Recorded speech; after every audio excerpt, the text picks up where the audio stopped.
पुण्यातील नामांकित खासगी विद्यापीठाला एका तोतयाने तब्बल 2.5 कोटी रुपयांचा गंडा घातलाय।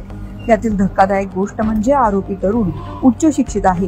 त्याने लंडन मधून PhD केली आहे। इतकंच नाही तर केंद्रीय लोकसेवा आयोगाच्या परीक्षेत तो 2दा मुलाखतीच्या टप्प्यापर्यंत पोहोचला होता, मात्र त्याचं सिलेक्शन झालं नाही आणि त्यानंतर त्याने हा लोकांना गंडा घालण्याचा उद्योग सुरू केलाय। सितेया किलारू असं आरोपीचं नाव आहे।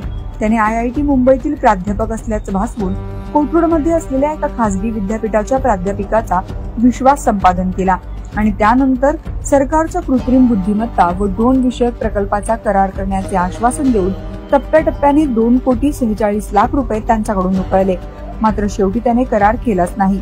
आपली फसवणूक झाल्याचं लक्षात आल्यानंतर या खासगी विद्यापीठाच्या वतीने पोलिसात तक्रार देण्यात आली आहे। पुणे येथील एका नामांकित विद्यापीठाला त्यांनी फसवलेलं आहे। जवळपास 2,46,00,000 अशी ही फसवणुकीची अमाऊंट आहे। ह्यामध्ये विद्यापीठांना वेगवेगळे प्रोजेक्ट्स हवे असतात आणि ते नामांकित प्रोफेसर्स सोबत ते प्रोजेक्ट्स करत असतात आणि त्याची फी म्हणून ते त्या प्रोजेक्टची कॉस्ट म्हणून त्या प्रोफेसर्सला हे पेमेंट देण्यात येतं। तर एका IIT मधल्या प्रोफेसरचं नाव ह्या आरोपीने धारण केलं आणि त्या अनुषंगाने त्या विद्यापीठाला एका माजी कुलगुरूमार्फत तो अप्रोच झाला आणि त्या माजी कुलगुरूंनी सुद्धा अजाणतेपणे गुडफेथमध्ये त्या विद्यापीठाला याचा रेफरन्स दिला आणि नंतर त्या विद्यापीठाने ह्याला त्या प्रोजेक्ट संदर्भाने विचारणा केली असता ह्यांनी त्या विद्यापीठाचं समाधान केलं। एक जवळपास काही सिनॉप्सिस त्यांना पाठवले। ते सिनॉप्सिस पाठवल्यानंतर विद्यापीठाची खात्री पटली की हा टेक्निकली कॉम्पिटंट व्यक्ती आहे आणि मग त्यानंतर विद्यापीठाने जवळपास 2,46,00,000 ह्याला ट्रान्सफर केलेले आहेत। सर, याची नेमकी ही सगळी मोडस ऑपरेंडी जी आहे तो रेकॉर्डवरचा गुन्हेगार आहे का, तो नेमका कुठला आहे, त्याचं बॅकग्राऊंड काय आणि त्याचं नाव? हा जो गुन्हेगार आहे हा याचं मास्टर्स झालेला आहे आणि टेलिकम्युनिकेशनमध्ये परदेशातल्या एका विद्यापीठातनं PhD सुद्धा झालेला आहे। ह्याच्या दाव्याप्रमाणे त्यांनी UPSCचा सुद्धा अभ्यास केलेला आहे आणि तो UPSC एक प्री आणि मेन्स असा पास आहे। हैदराबादमध्ये आणि तेलंगणामध्ये याच्यावर जवळपास 8 गुन्हे हे दाखल आहेत। ह्यामध्ये यांनी काही विद्यार्थ्यांना हा प्रोफेसर आहे आणि कुठल्या चांगल्या कॉलेजेसमध्ये आणि इन्स्टिट्यूशन्समध्ये नोकरी लावून देतो, अशा प्रकारे काही लोकांची यांनी फसवणूक केली आणि त्याचेसुद्धा गुन्हे याच्यावर आहेत। सर, ज्या विद्यापीठाचं कॅश त्यांनी ट्रान्सफर केली होती ती विड्रॉल केली आहे का आणि तो नेमका कसा हे सगळं ऑपरेट करायचा, त्याची काही टीम आहे की तो एकटाच आरोपी आतापर्यंत निष्पन्न? नाही, ह्यामध्ये कसं कळलं की त्यांची फसवणूक झाली? ह्यामध्ये जेव्हा विद्यापीठाने त्याला पैसे दिले आणि मग त्याच्यानंतर हा त्या विद्यापीठाला व्हिजिट करणार होता आणि ह्याने तसे प्रॉमिस केलं आणि आपला टाइमटेबल एक पाठवला, परंतु ज्या दिवशी हा येणार होता त्या दिवशी हा आलाच नाही आणि मग विद्यापीठाचे जे प्रोफेसर्स होते ते याला संपर्क साधण्याचा प्रयत्न करता ह्याने फोन स्विच ऑफ करून ठेवला।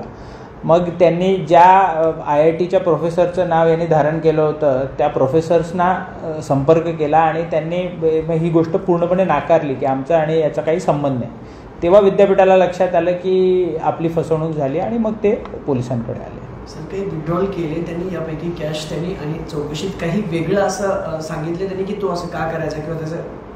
नाही, ह्यामध्ये आमच्या चौकशीमध्ये असं निष्पन्न झालं आहे की त्याला ऑनलाईन बेटिंगचं व्यसन होतं आणि त्यामध्ये तो गेले 3-4 वर्षात 5 कोटीच्या आसपास तो पैसे गमावून बसलेला आहे। त्याचा असा दावा आहे की हे जे पैसे मिळालेत ह्यातले पण 1.5 कोटीच्या आसपास तो ऑनलाईन बेटिंगमध्ये हरला आहे, परंतु ते आम्ही आता व्हेरीफाय करतो। त्यामध्ये त्यांनी ह्या पैशातनं त्यांनी एका घर जे बुक केलं होतं हैदराबादमध्ये त्या बिल्डरला काही पैसे दिलेले आहेत, त्यासोबतच एक नवीन कार ह्या पैशातनं घेतली आहे। त्या व्यतिरिक्त ह्याच्या अकाउंटमध्ये 25 लाख रुपये होते, ते आम्ही फ्रीज केलेले आहे। सर, एक प्रश्न असा आहे की गेल्या वर्षभरात सायबरच्या ह्याच्यात अनेक तक्रारी आल्या।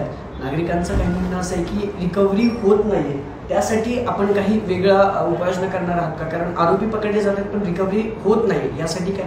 ह्यामध्ये आपण बघाल की बरेचदा असं असतं की रिकव्हरी होत नाही, कारण बरेचदा ते पैसे अनेक अकाउंट्सला ट्रान्सफर होतात, परंतु ह्या केसमध्ये जे आहे ते आम्ही गुन्हा दाखल करून लवकरच आरोपी अटक केला आहे आणि रिकव्हरीसुद्धा जी आहे ती आमची अशी खात्री आहे की बऱ्यापैकी याच्यात रिकव्हरी सुद्धा होईल. सर, आणि रिकव्हरी केलेले जे पैसे दिले जातात त्याचं पण काही वेगळे नियम करणार आहात आता सायबरसाठी? कारण गेल्या वर्षभरात अनेक अशा तक्रारी आहेत, सायबरच्या मोठ्या कोट्यवधीचे घोटाळे आहेत. आपण रिकव्हरी बऱ्याच प्रकरणात झाली आहे, पण ते त्या लोकांपर्यंत कसे पोहोचवणार? नाही, ह्यामध्ये काय आहे की जेव्हा रिकव्हरी होते तेव्हा आयदर आम्ही ते पैसे जे आहेत ते त्यांना चेकमार्फत DD मार्फत हे कोर्टातच भरायला सांगत असतो. आणि बरेचदा काही लोकांकडे चुकीने त्यांच्या अकाउंटला गेलेले असतात तर तेही पैसे परत करतात. अनेकदा आरोपीसुद्धा कोर्टात ते पैसे भरतात. आणि बरेचदा आता कोर्ट्स पण असा स्टँड घ्यायला लागलेत की जोपर्यंत आपण पैसे भरत नाही तोपर्यंत त्यांची बेल पण होत नाही. तक्रार आल्यानंतर पोलिसांनी तपासाला सुरुवात केली.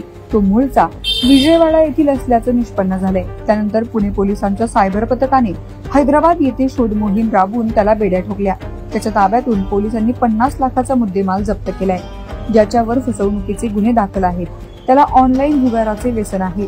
गंडा घालून मिळालेल्या पैशातून अर्धी रक्कम त्याने ऑनलाईन जुगारात घालवल्याची माहिती पोलिसांनी दिली आहे.